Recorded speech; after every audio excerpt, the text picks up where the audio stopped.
The following program contains names, places, and events that have been anonymized or fictionalized for the purposes of protection and safety. The following program is provided for entertainment purposes only, and any commentary from the hosts are strictly conjecture and should not be held as making any definitive statements about the truth or identity of any particular individuals or circumstances. If you or a loved one are involved in an abusive relationship, please call the National Domestic Violence Hotline at 1-800-799-7233 for support.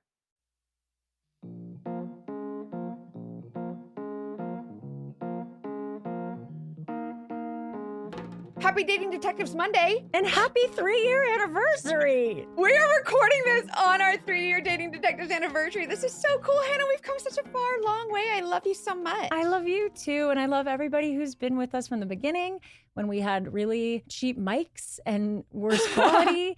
And I'm also at Dear Media right now, which is our network. And shout out to Dear Media. We were not with you 3 years ago. So it's been so cool to grow and expand. Yeah, and we've grown together. We've grown with Molly. Like, we all didn't know each other before we came together for Dating Detectives. Isn't that so this crazy? has been such an amazing friendship, an amazing sisterhood, an amazing family and community. And we are so grateful for you guys listening. So thank you. And we have big news that I know you guys have been waiting for. We have 3 live shows coming up in 3 different cities. Okay, so let me tell you where they are because all the tickets are on sale now. They're in the episode description. So if you live in the Chicago area, we're going to be there on July 16th at the Den, and then August 5th at Orlando Funny Bone. And Mackenzie, where's the 3rd show? In Tampa! Of course. At the Tampa Funny Bone! Finally, some Tampa shows! We have Oh my God. to. So that's August 6th in Tampa, August 5th in Orlando, and July 16th in Chicago. The tickets are on sale and it'll be so fun. We've done one live show before in Los Angeles and it sold out and everybody was so sweet and we got to hang out with you after. It was such a good show. Yeah, we did a Mackenzie Undercover and then we got to talk to the audience about your dogfish stories. Oh my God, what a great connection opportunity. So we're excited to do it again. I cannot wait. I'm so excited. This is all my Florida girls, or find us in Chicago, but we are so excited. I can't wait. I can't wait. It's going to be the best Dating Detective summer. Who knows what the show will be? Maybe we'll do another Mackenzie Undercover because we love those. And guess what? We have one today. Oh my God. Yeah, they're all a doozy, I say, but whatever. This one is really good. Real quick, don't forget Crime Con the last weekend in May in Vegas. We're going to be at Crime Con. We're going to be on Creator Row. We're going to have a booth. Come by and see us. It's going to be amazing. Some of you have already gotten tickets, and I happen to know. I know. I've gotten to meet some of the Vegas listeners because we did a self-defense workshop there. So I know you're there. So cool. Also, it's Vegas. Let's just go hang out in Vegas. Wow, we have so much coming up. Let's get into today's Mackenzie Undercover.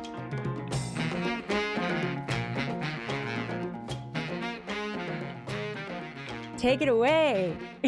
I love how excited you get for the Mackenzie Undercover. It feels like it's been a minute. We need one. I know it has, but I wanted to share this story because it's a little bit controversial. You'll see. I'll just get into it. We love controversy. I know. We love controversy. As a private investigator, typically what happens is someone calls you. It's usually word of mouth and someone says, hey, if you want a good PI, call this person. So I get a call from a woman who is the mother of a young lady. She's in her late 20s. And she says, I need surveillance. And so she starts to tell me the story. And basically she says, my daughter's boyfriend just proposed to her and he won't sign a prenup. Oh. So first of all, I wanted to know from you, what are your thoughts on prenups? I was just talking about this because I was at a bachelorette party. We were all talking about prenups. Really? Yes. I don't know that couple is doing a prenup. The conclusion there was none of us have that much money. So we're all kind of like, it's fine. We're not too worried about it at this stage in our life. But I think it depends on your situation. If you have built an empire prior to your marriage, then sure. If you're just starting out, maybe it's a little more unnecessary. What do you think? Right. Okay. So I think it's obviously case by case, but I can see both sides. If you don't want somebody to sign a prenup because you don't want to start your marriage with distrust, but at the end of the day, anything could happen. So you still want to be protected. I think if it's important to you and you're a good person based on hosting this show, I definitely am like, security is okay. It doesn't mean you don't love each other and it doesn't mean you don't believe in your marriage to be like, right. Yo, I've listened to the Dating Detectives enough. I'm putting some protections in place. Right. Yeah. What was your thought when she came to you and was like, I want you to find out why he won't sign the prenup? Obviously, this is case by case and it's personal preference, right? So there are some people that are really into it. But in this case, she says our family is wealthy and our daughter thinks it's fine. She's not worried about it. And she tells her mom, she's like, what kind of marriage should be started with a lack of trust? I don't want to go into it like that. She wants to make a point to him that she trusts him. Ugh. And the mom's like, well, it's not really your money. I mean, I guess it is, but they have this business. Anyways, It feels like it's also by signing a prenup, you can make a point that you're trusting as well. You're like, we're not going to need this. exactly. So it could go So either it's way. no big deal. So the daughter and her boyfriend are the same age. They're in their late 20s.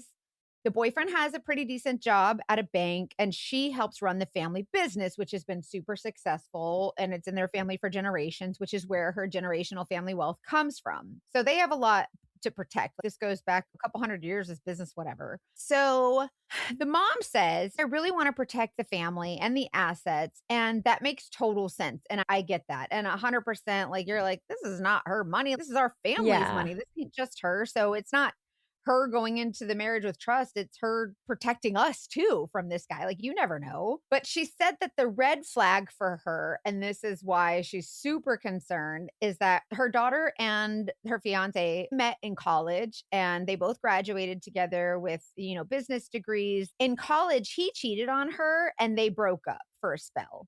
And then a year later, after graduation, they get back together. So he's done a little bit of soul searching, He grew up a little bit, hopefully. grew up a little bit. He's done with school. So now he can focus more on her, whatever the case is. They get back together. And she's like, it's different now. When we're in school, there's a lot of stress, there's a lot of pressure.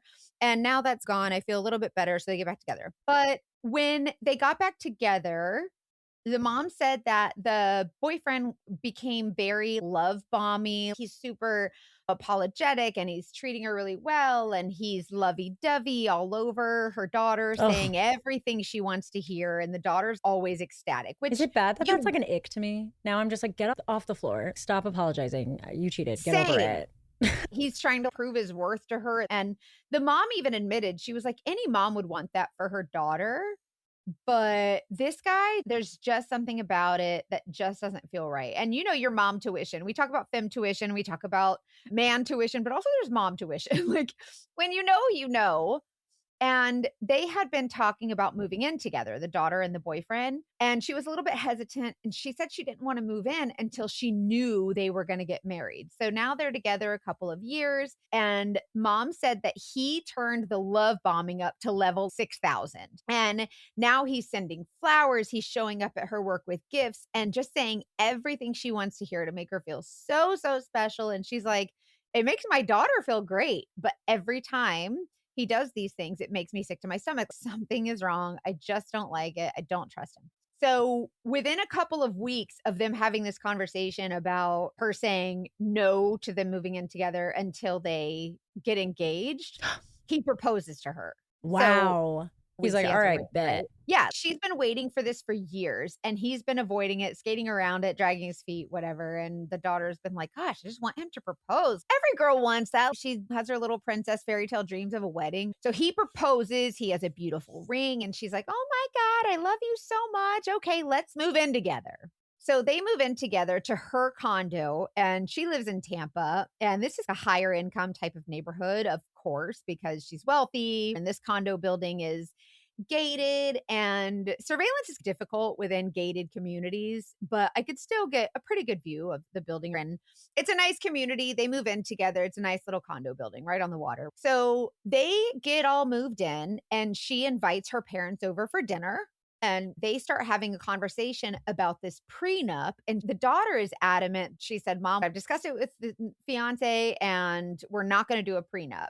I don't want to start my marriage with distrust. We've known each other since college. I feel comfortable around him. He wouldn't hurt me. We broke up and even came back together. She has no qualms about it. Oh, I'm imagining this like a drama, a movie scene. Like Meryl The Streep is like, whole thing. you're Yeah. getting the prenup, honey.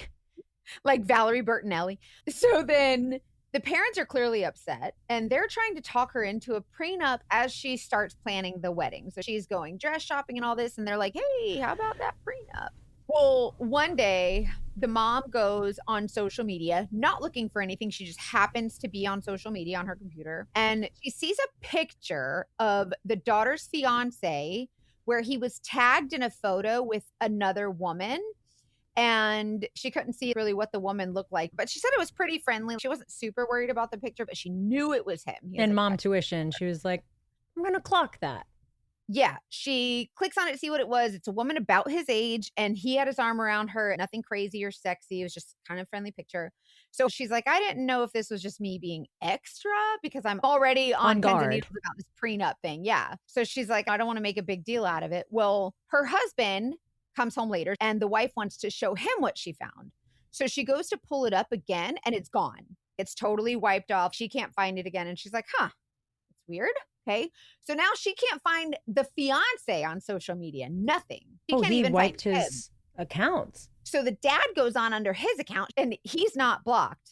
Oh, so she Like- got blocked. It wasn't deleted. It was mom got so blocked. she's like, why would he block his fiance's mom, but not her fiance's dad? Especially if she didn't like the photo. She didn't comment on the photo. Well, that's the thing is that she tells me, I don't know if I accidentally liked it where it shows the heart or if it shows who viewed it or whatever. Maybe she did but accidentally like it. We've She's all like, done it. I wonder, because you know how when you sometimes you be accidentally clicking whatever. You know what you got to do? You load up the profile and then you put it on airplane mode.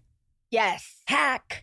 Sleuthing, researching, hack. You're welcome. Keep going. So she tells her husband, the picture that I saw, I know where that was. I saw the background. It's the gate around the daughter's gated community. It has a very specific gate around it. I know that that's where they live. And so this girl who I know is not my daughter, it's a picture of them together and they're in front of the gated community. So her spidey senses are tingling, but there's no proof. There's nothing crazy. She's just like, I don't trust this guy. And I want to protect my family's wealth. So she doesn't want to look bad to the daughter. So she doesn't go to the daughter and say, hey, I'm not feeling good about this. Let's do something about it. Hire a PI. That's not going to work anyway. Yeah, because she knows the daughter loves this guy. And so instead of thinking with reason, she's going to think with her heart. She knows that about her daughter. And a lot of our guests here on the Dating Detectives, when they're in love, you can't see. You're erring on the side of love. You don't want to believe. Yeah, you think somebody coming for your relationship is the enemy. That's what every love song in 2010 told us. It's us against the world. Yes. So the mom and the daughter were going to a baby shower for one of their family members out of state. So they were going to be gone for 3 days over the course of a weekend. So mom tells me this is a perfect time. Do surveillance. I want to see what this guy's up to. I just want to get a feel for what he does when she's not around. I'm hoping that something happens and it just makes me feel more comfortable, or see if he's going off with his friends. Is he really going off with his friends? He had told the daughter, his fiance, he said that he was going to go out with his buddies. So she wants me to do surveillance that weekend. And I start on a Friday night. I follow him home from work. And that night he goes off with his buddies. They go to a town called Hyde Park, which is here in Tampa. And it's a preppy college party village situation. Little preppy. Yeah, preppy. So this is a lot of medical students and law students. So Friday night, he's with his guy friends the whole time. I'm in the trenches with him. Like I'm partying. I'm in there. I'm seeing what he's doing. He's not flirting. He's not talking to no girls. What are you doing during the party? It's at this little like bar. So I'm just sitting there. You just sit and have a drink. Nursing the same beer for 3 hours. And so I'm videotaping the whole time, just getting covert video, showing what he's doing. And I'm like, this is looking positive. Girls are talking to him like he's a human, but doesn't seem to be flirty. Anything. I didn't think nothing like that. So Saturday, I get there early. He sleeps in. His car's there. He's not moving. Later in the afternoon, he goes and he runs errands. He goes to Walmart. He goes to Home Depot. But what I found interesting was that I would pull up next to him at a red light. And the whole time he's out, he's looking at his phone, like he's video chatting. He's smiling. While driving? You can tell when someone's like talking on the phone and holding it in front of them, like video chatting. Totally. He's video chatting the whole time. But I don't know who's video chatting to, so I'm just videotaping when I can. And he pulls into one shop and he sits in the parking lot, but he was by himself. So I'm just sitting there waiting to see what happens. Well, he's in the parking lot, but he doesn't get out of his car. And I see that he's pulled into a parking space and he's video chatting still. Okay. And some part of me was like, oh God, I'm busted. He's calling the cops. Because usually if they pull in somewhere and don't get out of the car, sometimes they're calling the cops. Based on the stories you've told, my parking lot instinct is always, someone else is getting in that car. I know, me too. As he's video chatting, A car pulls into a parking space next to him. And I can, Got from it. my vantage point where I'm doing surveillance, I could see his whole car and I could see that he hangs up the phone, rolls down his windows, and he's talking to the person in the car next to him. But the thing is, his vehicle's an SUV, so it sits a little taller, and the car that pulled in was lower. So I couldn't see who's driving.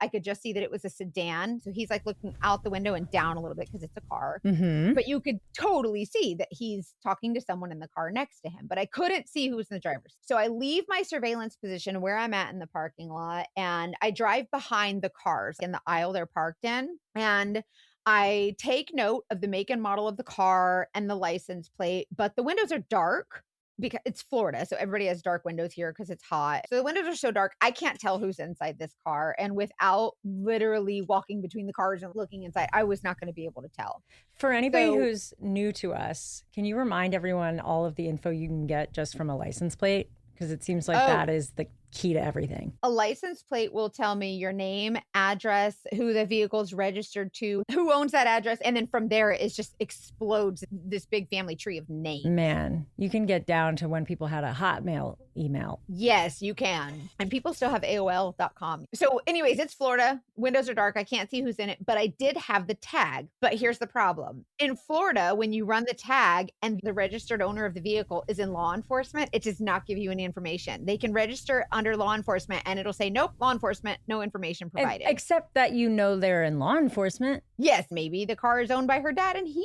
in law enforcement. You don't know. And so I don't have any information. And this pisses me off because I'm me. Sure. No information? Oh, okay. I guess that's it. No, that's not going to work for me because I have ADHD. I am nosy. I'm a PI and it's not going to work out. So I document it and the other car leaves. He goes inside, does some quick shopping, comes back out and heads to the condo. Again, video chatting. Huh. So he's been home for a few hours now and I'm parked outside the community. There's no need for me to go in and risk getting busted by trying to sneak into a gated community, which I would never do anyways because I don't want to go on private property and trespass. You would never. So you can see the condo from the gate across the street. So there's no need for me to go inside. I'm watching the front door and you just wait for your subject to leave or see what they're going to do next. And it had gotten dark out, just like 8 o'clock or so. And I see the same model car from the parking lot pulls into this condo parking lot. Well, again, I don't know who's in it. I don't know if it's a guy. I don't know if it's a girl. I have no idea. Maybe it was one of his buddies. We have no idea. I can't prove anything. But we do know that the photo from Instagram was taken in the condo gated community and that this car is somebody in law enforcement or tied to someone in law enforcement. Yes. You guys, it's tax season. Did you get them done? I got them done. We don't need to talk about that. But tax season is one of the only times people actually look at their full financial picture, earnings, spending, savings, stuff like that. But it's so important to do it more than that. It really is. And I like how Monarch helps to see where your money's going and where your tax refund will have the biggest impact because you want to make progress with your money, not look back and wonder where it all went. Monarch is a really easy app that I find very accessible. And I think a lot of financial related systems are set up to be confusing and feel inaccessible. I'm always preaching about how financial independence is one of the most important things we can do for ourselves in our relationships and in life in general. Absolutely. And you can simplify your finances with Monarch. So Monarch is an all-in-one personal finance tool designed to make your life easier.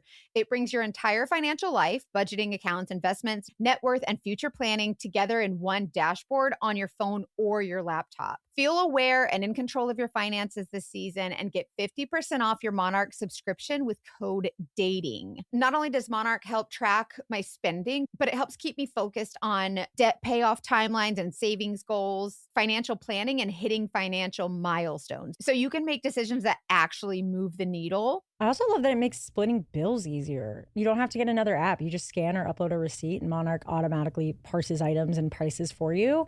Then you can just share the link with your group. How nice is that? Because splitting bills is the worst. It really does touch on any financial thing you need. Yeah. And if you're working on paying off debt or saving for a major goal, like to buy a house or maybe your kid's education or retirement, emergency fund. How many of you actually have an emergency fund? Instead of tracking expenses and feeling bad about spending, you can plan ahead and hit real, actual milestones. Achieve your financial goals for good with Monarch, the all-in-one tool that makes money management simple. Use code dating at monarch.com for half off your first year. That's 50% off at monarch.com, code dating. So I see the exact same car pull into the parking lot, except where they parked was on the side of the building where I'm looking at their passenger door. And because it had just gotten dark, I couldn't tell who the person was. I would have had to really be right there in the community. And so they walk inside. I'm pissed. I'm like, damn it, why? I can't tell anything. So now I have to go into the community because I need to know more about this car. I want to look inside. I drive to the front gate. No one was driving in or out. I couldn't sneak my way in, which I would never do anyways. Let's be real. So I was getting impatient and I need to find out who this person is in case they leave together. I don't want to miss them. And what else am I doing? Just sitting there like Mackenzie has a hair rubber band in her hands and she's stretching it so far. I can feel your tension of like, who is this person? It's one of those telephone cord ties. It's about to break, girl. So I parked my car and I enter the community on foot. Okay. That's all I'm going to say. You don't need to know no more information. I would never jump a fence or anything to get into private property because that's illegal. So I would never do that. Anyways. Continue. I won't ask any questions. So I go in on foot and I walk all the way back to the side of the community and I see the car, but it's dark outside. And even when you put your face to the glass, I can't see in this vehicle because it's dark out in the window, whatever. And because it's me, I decide my ass is going to jump on the hood and look through the front windshield. No, you're not. Because I needed to look inside. What was your plan if she walked out? You're going to be like, oops, I thought this was my car. I would have been like, I locked my keys in. Oh my God, this isn't even my car. She's such a good actress. Stupid. I would have made something up on the spot. I love it. Usually I don't think of that stuff beforehand. When it comes down to it, I'll start crying. And people are like, oh my God, what's wrong? I don't know. And my dog. They're like, this woman is cuckoo. What happened was my car and then my coffee broke and it fell down and spilled everywhere. And next thing you know, and so you just start doing that and people are like, okay, I'm done. All right, like, I don't want to deal with it. Especially if it's a dude, they panic when a girl cries. Anyways, so I try to bend over and I see that there's something hanging from the rear view and I'm like, this is a girl's car. And I can see there's a tumbler in there. You can tell it's a girl's car. Yeah. You can just get a sense for it. I use my flashlight from my phone. I can see that it's a sheriff's office name tag hanging on the mirror. Oh. And it's tilted a little bit. It's not facing forward because of course they can't make it easy. So I have to pull up my phone, do a video, zoom in with the flash on so that I could see the name and then go on your phone and look. Smart. And then go on my phone and look. So that way you can see it better. I end up looking up her name and she works dispatch for the sheriff's office. Okay. So she is sheriff's office. So now I'm like, crap, man, she's got some hookups. And thank God I didn't call in because if you're doing surveillance, the local law enforcement, they like it when you call and say, hey, I'm an investigator. I'm working in this area, because then they let dispatch know so that if anybody calls in and says, hey, there's a weird car, they're like, okay, don't worry, we'll check it out. But then they already know that I'm there. So then they don't send unit. Oh, interesting. Do you do that most of the time?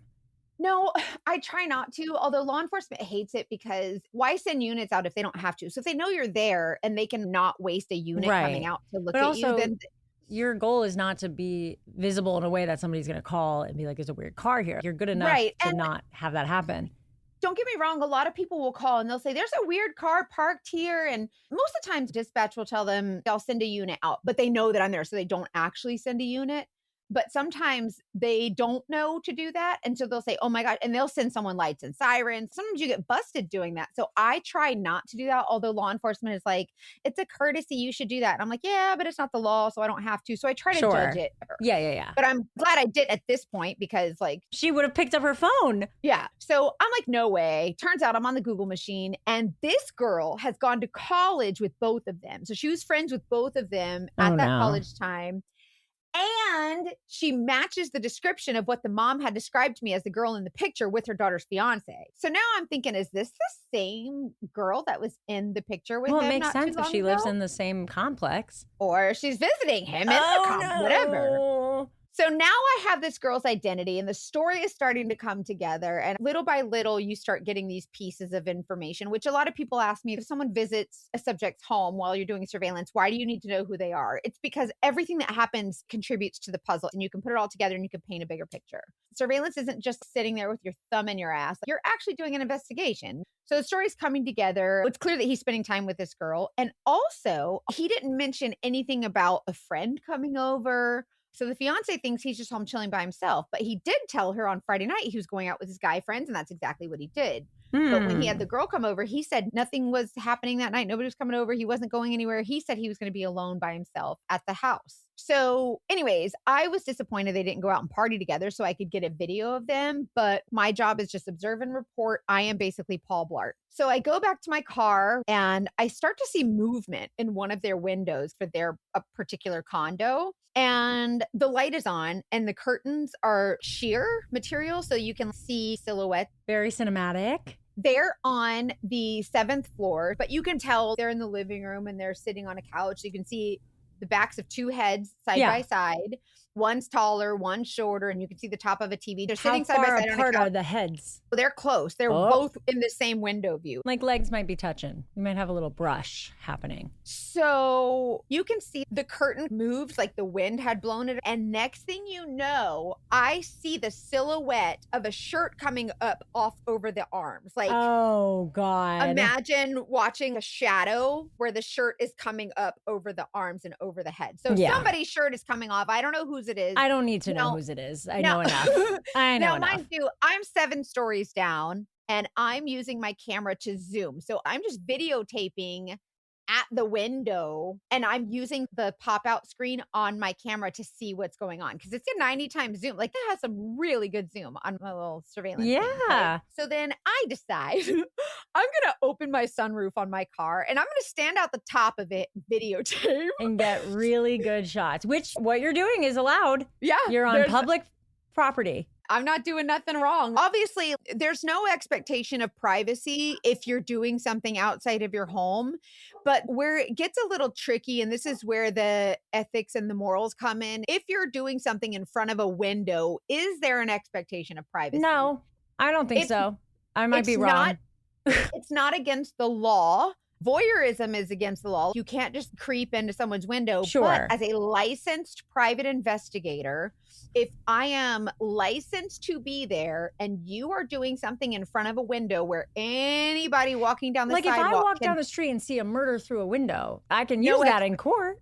Yes, because there's no expectation of privacy. Even though there's a curtain there, if the curtain is sheer and you can still see movement, you can document the movement. Now, clearly, you can't tell who's who, but we all know who's in there. You don't take a rocket surgeon. And as far as I'm concerned at this point, there's no real anticipation of litigation. So I'm just doing what I'm paid to do as a licensed private investigator and seeing what I can see. So I open my sunroof and I have one foot on my driver's seat, one foot on my passenger seat. I'm standing up straight out of the sunroof and I'm just videotaping because I don't know if you noticed, but your windshield is curved. And so whenever you try to zoom in through windshields or through curved glass, it distorts. Yes. And especially when it's tinted, it's even worse. So I was like, I'm just going out the sunroof. So I have a clear shot. I zoomed in so much, you could basically see them doing the deed. You can see her sitting on his lap, facing him. Oh my God. And moving back and forth. So who am I to presume they're doing the nasty? But I mean, it don't take a rocket maybe they're surgeon. just doing a fun new dance we've never seen before. Playing Twister or something. I don't know. All you have to know is that this guy has shirts off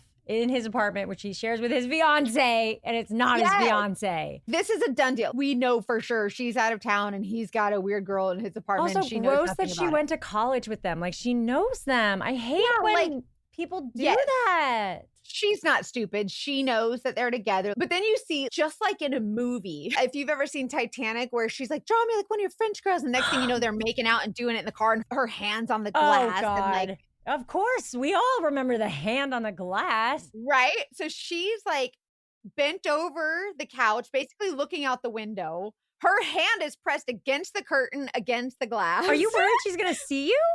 No, it's dark out. And if she does, what is she going to do? Come down 7 flights? I'll be gone. I have the video. So she's like bracing herself on the window. Y'all know that they are getting down with the get down. You already know. So I document the whole thing. Oh, The whole thing. I mean, I'm sad for this poor girl that thinks she's in love. I know. So she ends up staying the night. In the morning, she leaves. Wait, you might have already told me. Where's the fiance? Her and her mom had gone out of town for a baby shower. Yes. Okay, sorry. For one of her family members. So they were She's not still going to there. be home until Sunday night. Yeah. So this girl leaves Sunday morning. Did you stay in the parking lot all night? Oh, no. So once they had turned off the lights, I pretty much knew I'm not going to waste this lady's money by staying all night. But I got there at 6 a.m. and by 8 or 9, she had her big tote bag. So I don't talk to the mom yet. It wasn't until Monday that I talked to her. I tell her everything that I saw and I give her a play-by-play. And I send her the video. I give her the breakdown. I give her all the information, right? Is she sad or is she like vindicated? Vindicated. Like she's like, I knew it. This motherfucker. Yeah. I knew it. So once I send her the video and the name and everything, she tells me that girl is the same girl that he cheated on the fiance with back in college. Good Lord. And she said that when he cheated on her daughter back in college, that this new girl was obsessed with him and she basically ruined their relationship. And she kept threatening him, if you don't break up with her to be with me, then I'm going to ruin your life. So that's why he ended up being with this girl, whatever. So this is the same girl. And she's like, that's her. God. Yeah. If you're going to be a dick, just be original at least. Honestly. So she ends up telling the daughter, and the daughter doesn't talk to her for a week. Like the daughter's like, I need time. And she's like, I can't believe you did this. She's mad at the mom. Like, I think that totally makes sense. And I don't blame her. I think initially your reaction is, I need to put this somewhere, but yeah, she'll come around. She's mad at the mom. And so she's like, you're making that up just because he won't sign a prenup. The mom sends her the video and everything, and she just doesn't want to believe it. And I think we've talked about this before. I've had a lot of clients who are like, no, that's not real. And so the daughter's like, you're just making that up so that I won't be with him, so that you can protect your money. All you care about is money. She's basically taking it all out of her mom. So when I talk to the mom again, she tells me that the daughter asked her fiance straight up, did you have a girl here? And he's like, no, I did not. Your mom is so full of crap. Your mom is just trying to break us up. You're going to hold this cheating thing over my head. And then he sends flowers and he cries and he. Yeah. And then she's like, you know what? Let's just do the prenup thing so that my mom feels safe or whatever. Cause she wanted to test him. And he was like, I'm not signing a prenup for anything. So if you do catch me cheating, I'm just left with nothing. Yeah, exactly, buddy.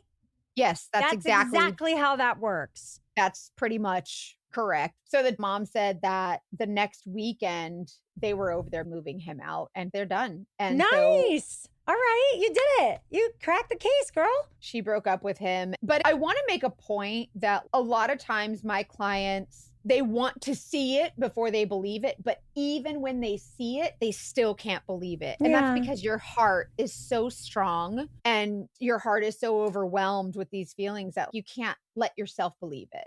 I have a question. When did this take place? Was it recent or a while ago? Several years ago, about 10 years ago. Okay, so AI nowadays, videos are getting more and more real. Yep.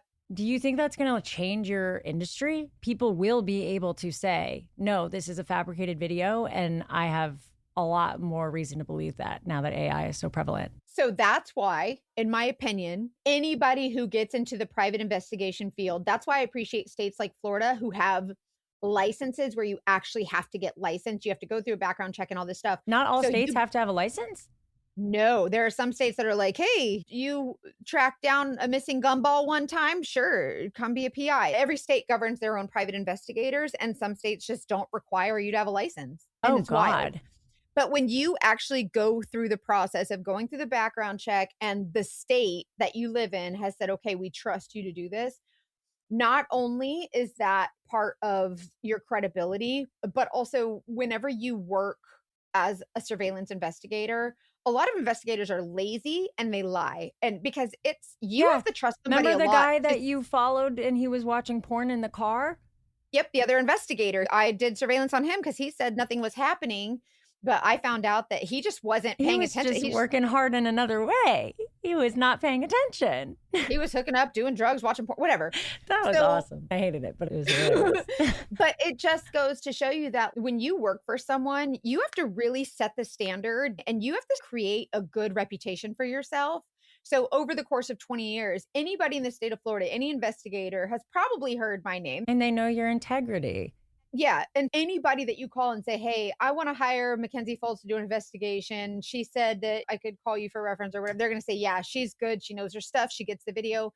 And so that's when you have not only a video or not only a picture, but you have the credibility of someone who is licensed to get this information.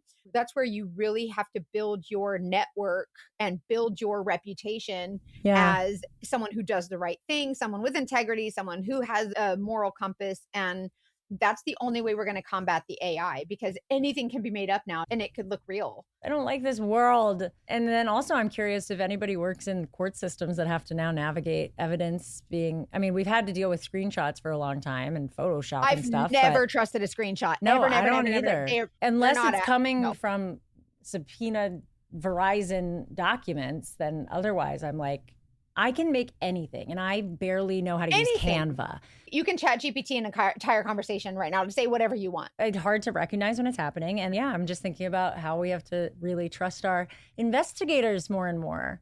But that's what happens now. If they were to take that to court and they wanted to check my credibility, I've gone to court several times for my cases, and they want to know not only did I get this video and turn it in to whoever to show in court? They'll play the video in court. They will also put me on the stand and say, what is your name? How long have you been a PI? What are your credentials? What's your background? Right. What's your history? What's your education? They want to do everything they can to show how credible you are to a jury. You got to get people to trust you by doing the right thing. That's the only way we're going to combat this AI thing. It's scary, but it's true. Sometimes you just need to see stuff in order to believe it. So I'm in sales. I sell makeup online, right? And I hate when I see other influencers like using that don't look real. Number one, the filters, but number two, you can see that what they've done is AI. And Ryan, my son, he's 12, and I'll look at a video and he'll be like, "Oh yeah, that's AI. That's AI." Like he can spot them like that. Thank goodness. Yeah, they know. Also, the apps are so advanced. Most people are editing their photos so much that we don't even realize. I don't even realize, and I feel like I'm pretty well versed in it, but nothing is real. Like truly nothing online is real. And it's so easy to forget that. I always say, even on my social media, don't trust strangers on the internet. Don't even trust me. Follow your gut. Trust but verify, maybe. Yes, you can have a connection, but you still don't really know anybody. Trust your femme tuition. That's the only thing you should trust. Or your mom tuition, because this mom knew what was up. She knew. And even though she faced the wrath of the daughter, but at the end of the day, she got the information. And the daughter's better off for it. Who knows what could have happened? You said it was controversial at the beginning, just that you filmed them getting dirty. That's not your fault. Not only videotaping through windows, but also the prenup, because there's just so much controversy around prenups. It's really a preference thing. It's really about what are you comfortable with? If I say, hey, I have a lot of money and I really want to protect myself if anything happens in the future, will you sign a prenup? If they say anything other than, yeah, whatever, I don't care, I just want you, I'm done. Yeah. Sorry. That's just my take, but that's because I don't trust anyone. Yeah. But anybody who loves me for real is going to be like, I don't give a shit. Yeah. And they're going to love that about you, that you are discerning and that you have your experience. Yes. And also that you have your success. If anybody ever were to ask me to sign a prenup, I would want to show them, hey, yeah, you can trust me. I'll sign. I don't, whatever. I'm not worried about this because it's two sides of the same argument. You could say, I don't want a prenup because we're not going to need it. Or you could say, I'll sign it because I'm so confident that we're not going to need it. Exactly. And I think who that affects the most is when a woman marries a man who they decide that she's not going to work, that she's going to stay at home. I think that's where it gets complicated, because if she's not going to work, that means she has no income.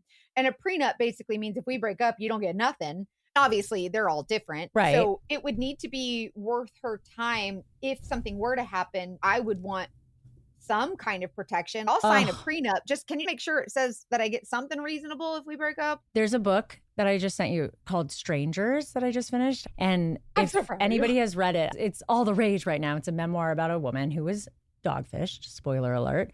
But the prenup conversation comes up a lot because she had one, but somehow it got lost in the storage. And she basically just got complacent with it because she was so trusting. And as you can imagine, it comes into play in a way that is not good. And I don't want to spoil too much, but it's one of those dogfish stories where you are left speechless and with so many questions. Whatever was going through this man's brain, I still don't know, and I don't think anybody will ever know. But I do recommend it. I think it was a really well done book, and it happens during COVID. So she's kind of navigating COVID and raising kids. And they come from a pretty wealthy world. So some people are critical of her complaining about her bad situation because she has privilege, but it's like she's pretty good about acknowledging it. And we know these stories are devastating no matter your situation, even if you can financially navigate it. It's like the effect on your kids, the effect on your self-worth. It doesn't really matter who you are. It's a good one. And the prenup conversation definitely comes up in wealth and navigating that in divorce. I'm glad the mom did this before they got married, before there was an unsigned prenup. You just never know. And this book is one of those where you're like, there was no red flag. There was no red flag. The other thing I want to point out is that I think that we were lucky in that we were able to see what they were doing, even though the curtains created a little bit of a visual block or whatever. Honestly, I think it's good there was a little curtain because you didn't need to see all that. Because he could say, oh, she just came over. We didn't actually do anything. But the fact that I actually got them, he couldn't say, oh, she was just having a hard time and just needed a friend. There was no excuse. There was no excuse.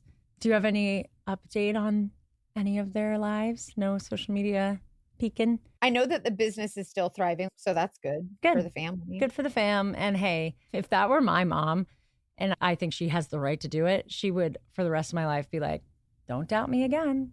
I know what I'm talking about. Mom always knows. It hits your pride when someone says, this is happening. And you're like, nuh-uh, and they prove it, first of all. Sure. Second of all, it's your mom. So it's like, mom told you so again. Mom always knows, but you don't want to admit that. Hey, she dodged a bullet. And I really do think it sounds like 100%. It was too complicated, even without all of the case that you went on. If it's that difficult at the beginning, any lady listening that's in their 20s, that's with their college boyfriend, I'm not saying it's not going to work. I'm just saying that it shouldn't be this hard. It's only going to get harder. Honey, he's just tall. That's all. He's just tall. Exactly. And his cool frat, it's not going to matter that he was in Pike or whatever the fuck in 2 years when you need him. It's not going to matter. No one's going to remember him. They're all going to be selling kitchen sinks next year. He sounds like such a loser. And I hope he and his dispatcher have a mediocre life.